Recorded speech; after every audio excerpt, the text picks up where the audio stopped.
મિર્ચી morning. તમને ક્યારે એવું લાગ્યું છે કે તમારા મગજમાં બહુ રાઈ ભરાઈ ગઈ છે? ક્યારે તમને જાતે રિયલાઇઝ થયું છે કે તમારો ઈગો જોરદાર છે? તમે તમારી જાતને શું સમજો છો એવું પોતાની મેળે રિયલાઇઝ થાય ને, એક ક્ષણ જિંદગીની દિશા બદલી નાખે. It's a life changing moment when you discover કે તમે ધારો છો એટલા મહત્વના છો નહીં. આપણા વગર કશું અટકવાનું નથી.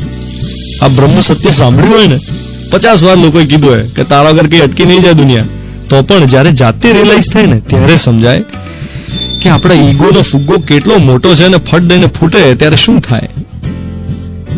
પોતાની જાત વિશેના આપણા અભિપ્રાયો મોટે ભાગે રડતા બાળકને પટાવવાના તુક્કા જેવા હોય છે.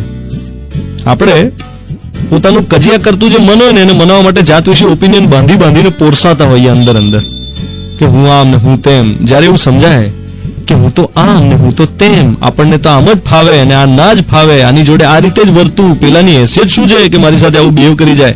જયારે એવું સમજાય કે આ બધું પોલું છે, ખોખલું છે, સમય સાથે બદલાઈ જવાનું છે, આપણે ધારીએ છીએ એટલા ઇમ્પોર્ટન્ટ છીએ નહીં, જયારે મગજની બધી રાઈ નીકળી જાય ને ત્યારે બહુ શાંતિ લાગે.